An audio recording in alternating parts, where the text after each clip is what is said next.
Thank you all. Thank you. Thank you.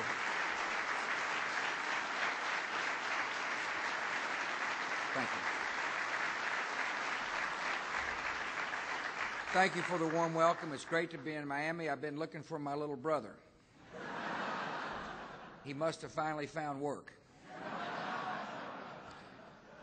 I thank... Just kidding, Jeb. I thank the Center for Hemispheric Policy and the Greater Miami Chamber of Commerce for sponsoring this event. And I appreciate you all coming. I appreciate the support that you give for enterprise here in South Florida. I know you know that as business leaders and foreign policy thinkers that one of the pivotal issues facing our country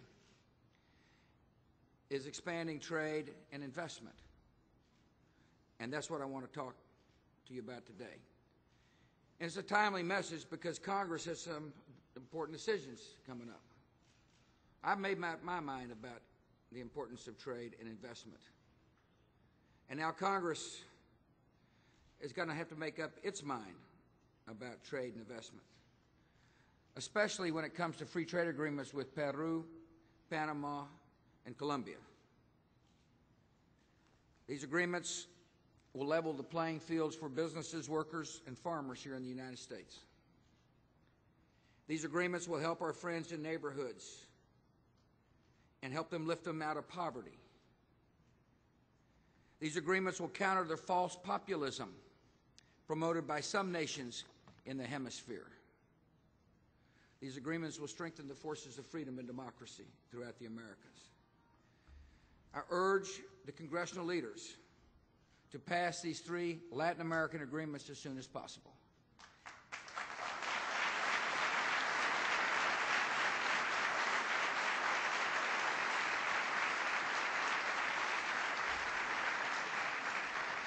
And I appreciate you giving me a chance to come here and explain why they're important. I want to thank my friend, Senator Mel Martinez, for introducing me. I appreciate his willingness to serve in the United States Senate. I know this is a nonpartisan meeting, but let me just tell you, he's doing a fine job. I want to thank I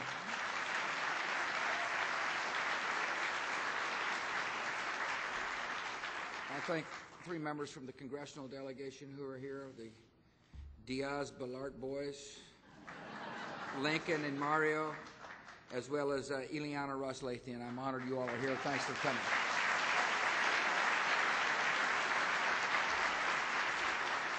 I appreciate so very much Manny Diaz for joining us today. Mr. Mayor, I'm honored you're here. I thank you for your time. I want to thank the other state. I thank the state and local officials who've joined us. I really appreciate former Secretary Donna Shalala, who happens to be the president of the University of Miami, for sponsoring this event.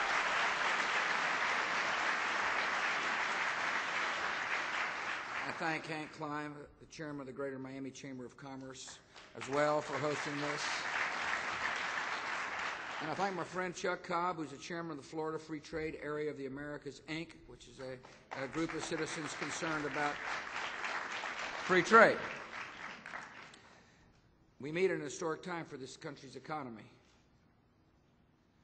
Last week, we learned that September was America's 49th consecutive month of job creation. That's the longest uninterrupted period of job growth on record. And just yesterday, we learned that the American economy set new records for exports in a single month. More exports support better and high-paying jobs. And that's important for our citizens to understand. People who work for companies which export have a higher-paying job than someone who doesn't. And so I believe strongly to make sure that the historic records we've set in the last couple of days continue, that we've got to expand trade. In Miami, you know what I'm talking about. You see the value of trade every day. This city is known as the gateway to the Americas. Your openness to Latin America has helped make this city a vibrant center of culture and commerce and enterprise.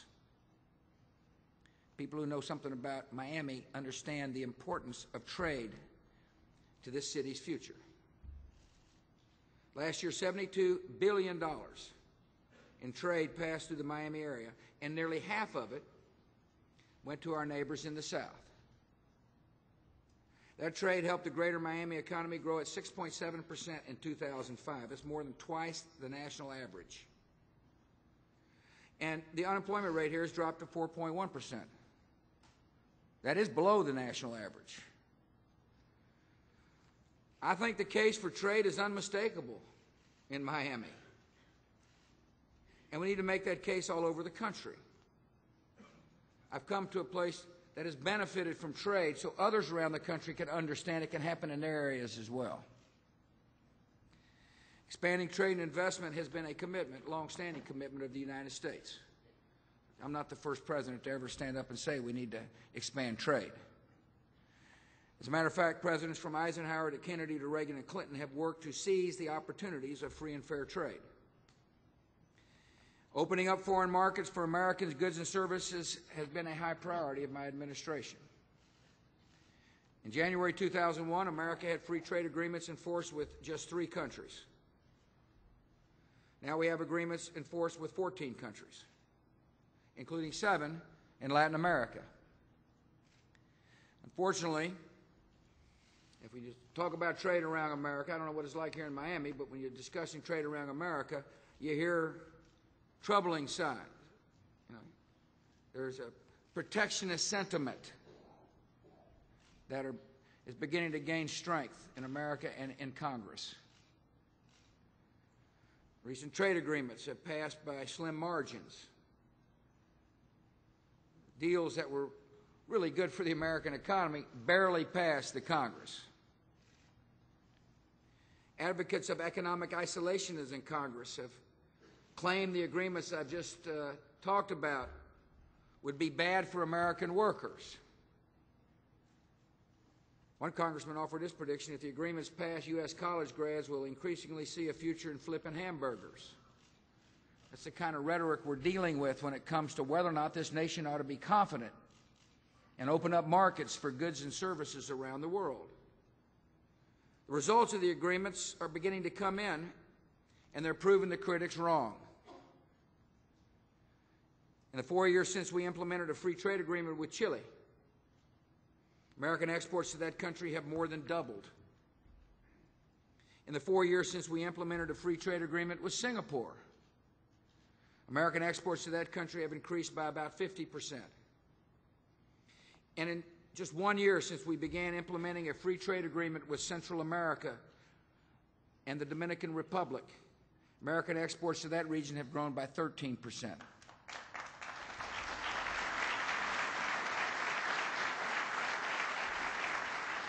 And meanwhile, the U.S. economy has continued to grow, and job expansion has been strong, and hourly wages are on the rise, and the job market for college graduates is bright.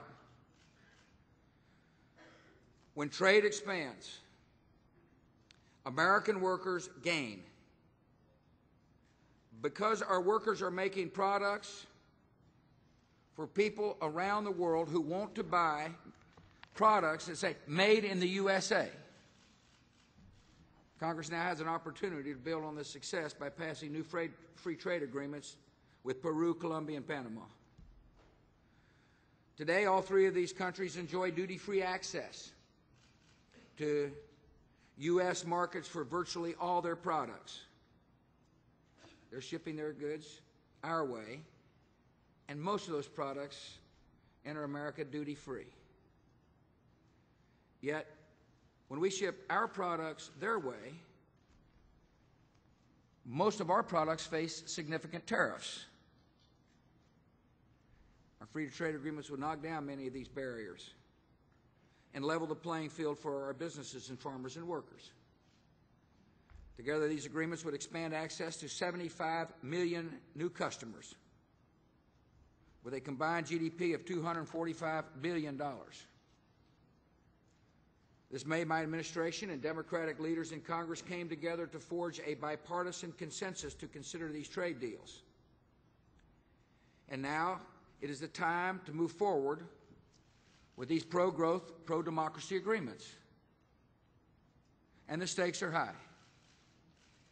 As Congress debates, people across the hemisphere are watching to see if America will uphold its commitment to free and fair trade. In a recent letter to congressional Democrats, former Secretary Shalala, and I thank you for your leadership on this issue, and dozens of her Democratic colleagues wrote this: Latin America is up for grabs.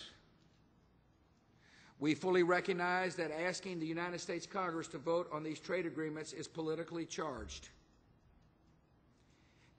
Nonetheless, rejecting these agreements would set back regional U.S. interests for a generation. We must not walk away now. Others who signed the letter include former Senators Bob Graham, Sam Nunn, and Bennett Johnson, as well as many others from the Clinton administration. Those who signed the letter are absolutely correct. Members of both parties in Congress should view these trade agreements for what they are: an historic opportunity to strengthen our economy at home and advance democracy and prosperity throughout our hemisphere. And Congress should approve these agreements soon so that people across the Americas can see the benefits. The first new Latin American trade agreement that my administration completed is with Peru. This agreement has great promise because Peru has one of the fastest growing economies in South America. Last year alone, Peru's economy expanded by 8%. And with greater prosperity in both our countries, trade between the United States and Peru has doubled over the past 3 years. The free trade agreement with Peru would ignite even greater opportunities for both our nations. It would be especially beneficial to businesses and workers and farmers here at home. The free trade agreement would immediately eliminate most of Peru's industrial tariffs, as well as many of the barriers to U.S. agricultural exports. It would also provide new market access and fair treatment to U.S. companies that provide services and invest in Peru. Here's what that would mean. If you're a Miami company exporting electronics to Peru, you would go from paying thousands of dollars in tariffs on the products you shipped to no tariff at all. In other words, your product would become more competitive. It would make it more likely you'd be able to sell into a new market. It would instantly make the products affordable. It would give our business person more money to invest here at home. The workers would be more likely able to keep their jobs.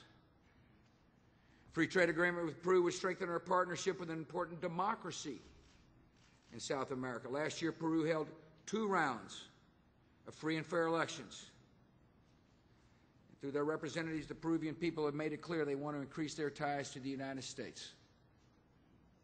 The Peruvian legislature passed a free trade agreement by an overwhelming margin.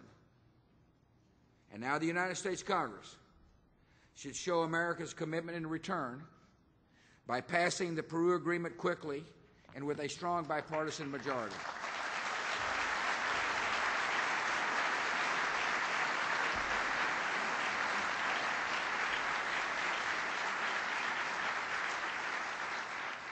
The second of the new Latin American trade agreements that my administration completed is with Colombia. Colombia is home to 44 million potential customers, more than the population of Florida, Georgia, Alabama, Mississippi, and North Carolina put together. After years of hardship, Colombia's economy is strong and growing, with 6.8% expansion last year alone. Colombia is now our 5th largest trading partner in Latin America, and Colombia is the largest market for U.S. agricultural exports in South America. The free trade agreement would open up Colombia's growing economy to our producers. It would immediately eliminate tariffs on more than 80% of American industrial and consumer goods exports. It would provide significant new duty-free access for American crops. The effects would be far-reaching. In Colombia, families would enjoy higher standards of living, thanks to more affordable American products and more reliable access to our markets. Here at home, about 8,000 U.S. companies that export to Colombia would find new buyers for their goods and services. For the first time in history, they would be able to compete in Colombia on a level playing field. Strategic implications of this agreement are as important as the economic benefits. Colombia is one of America's strongest allies in the Western Hemisphere. It has been under assault by a formidable network of terrorists and drug traffickers, which has put its democracy at risk. In recent years, Colombia's democratically elected president has taken courageous steps to stop drug traffickers and rein in paramilitary groups and enforce the law.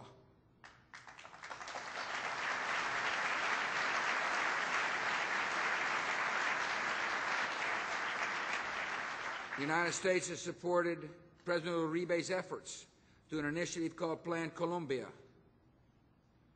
which was launched by President Bill Clinton and strongly supported by my administration. Results are striking. Since 2000, kidnappings and terrorist attacks and murders have all dropped substantially. Convictions have increased. Colombia has extradited hundreds of drug traffickers and terrorists to the United States. And the Colombian people are taking back their country from the narco-terrorists. Some in Congress have expressed concern over violence in Colombia, particularly attacks on trade unionists. President Uribe takes these concerns seriously, and he has responded decisively. He's established an independent prosecutors unit to investigate and punish homicides against labor unionists. He's allowed the International Labor Organization to station a permanent representative in Bogota. He's worked to offer young Colombians better alternatives to a life of violence and drugs, including the new jobs and economic opportunities that would come from a trade agreement with the United States. Colombia's record is not perfect, but the country is clearly headed in the right direction and is asking for our help. Both houses of the Colombian legislature have expressed overwhelming support for the trade agreement with the United States, and now they're waiting to see if we will uphold our end of the deal. If Congress were to reject this committed ally, we would damage America's credibility in the region and make other countries less willing to cooperate in the future.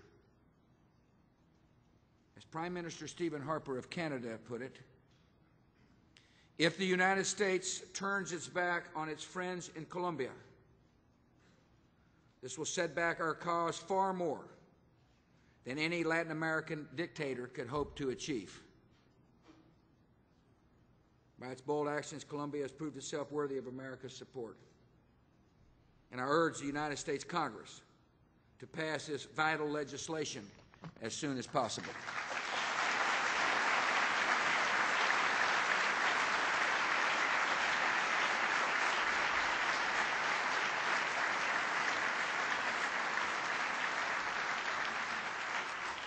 The third of the new Latin American trade agreements that my administration completed is with Panama. Panama has the fastest growing economy in Central America, with a growth rate of more than 8% last year. Our nations have strong ties dating back to the construction of the Panama Canal. Trade has always been a key part of our relationship. Last year alone, our nations exchanged nearly $3 billion worth of goods. The free trade agreement with Panama will build on this vibrant trade relationship. It will immediately eliminate tariffs on 88% of our industrial and consumer goods exports to Panama. It will open a new market for American farmers and ranchers including fruit growers here in Florida.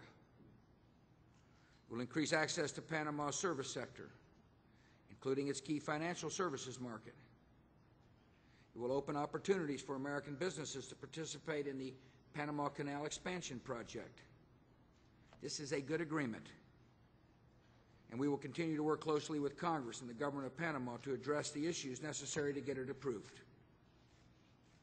Collectively, these three trade agreements have the potential to boost our economy and strengthen our allies and spread prosperity throughout our region. We want people to be prosperous in our neighborhood. It's in the interest of the United States that prosperity spread throughout Latin America and South America.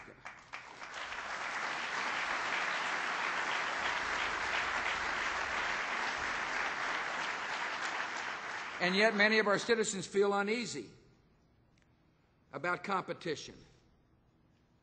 And they worry that trade will cost jobs. You know, I understand why. I understand that if you are forced to change a job halfway through a career, it can be painful for your family. I know that. And that is why I'm a big believer in trade adjustment assistance. That helps Americans make the transition from one job to the next. In other words, I believe there is a role for the federal government, and that is when a person loses a job because of trade, there's help for that person and family. Help to get that person a new education. This is the community college system, for example, to be able to train that person for jobs which actually exist. Additional college enhances a worker's productivity. And when your productivity is enhanced, so your wages go up. And so rather than focus only on the risks or the negative, I think it's important for this country to focus on the much larger benefits of trade. We'll help those who's lost a job because of trade, but it's important for our country to understand trade yields prosperity, and prosperity means people will more likely be able to find work. And so the debate ahead, members of Congress should keep in mind the American businesses and workers and farmers who will gain, who will benefit from a level playing field for their goods and services. They should keep in mind that American consumers will enjoy more choices and better prices that come with trade. They should keep in mind the millions in our hemisphere who will be lifted out of poverty. And above all, members of Congress should have confidence in the ability of the United States to compete in the world. And they should show that confidence by approving these trade agreements with bipartisan votes.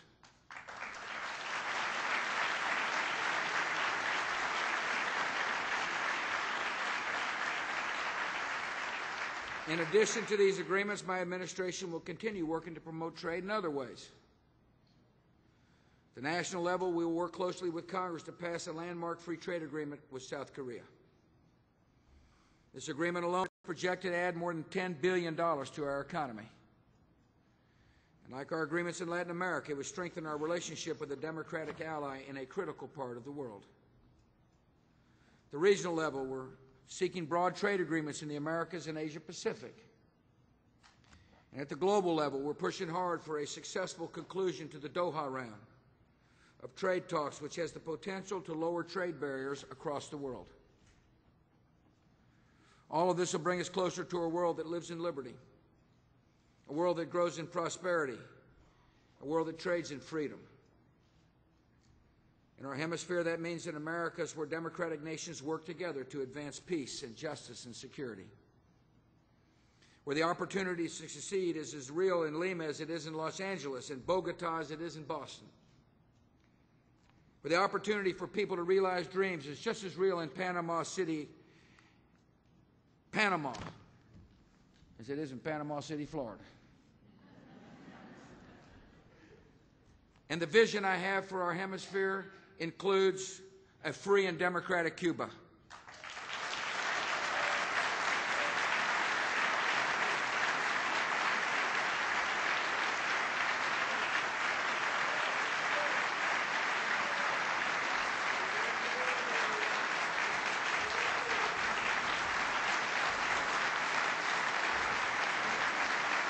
Thank you, friend.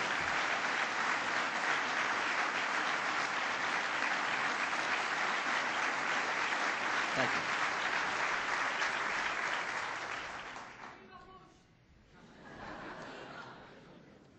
I'm not through yet. In Havana, the long rule of a cruel dictator is nearing an end. As Cuba enters a period of transition, nations throughout the hemisphere and the world must insist on free speech, free assembly. They must insist that the prisoners in Cuba be free. And ultimately, we must insist on free and competitive elections.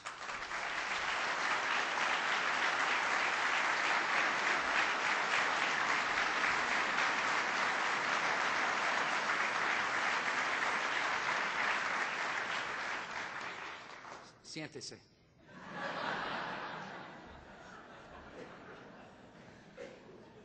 I appreciate all you're doing to help make the vision of a free and prosperous America possible. That's why I've come to thank you.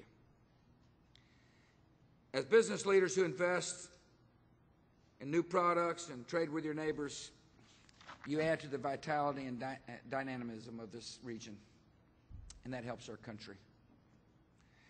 As scholars, people who study how to advance freedom and peace, and prosperity, you've helped people understand the benefits of free trade, and I appreciate what you're doing. I ask you to do one thing more, and that is to make sure your voices are heard to members of the United States Congress. You don't need to worry about these three. Don't waste your time. But there are people who need to hear from you. I would ask you to tell them that the free trade agreements with Peru, Colombia, and Panama are essential to our economy.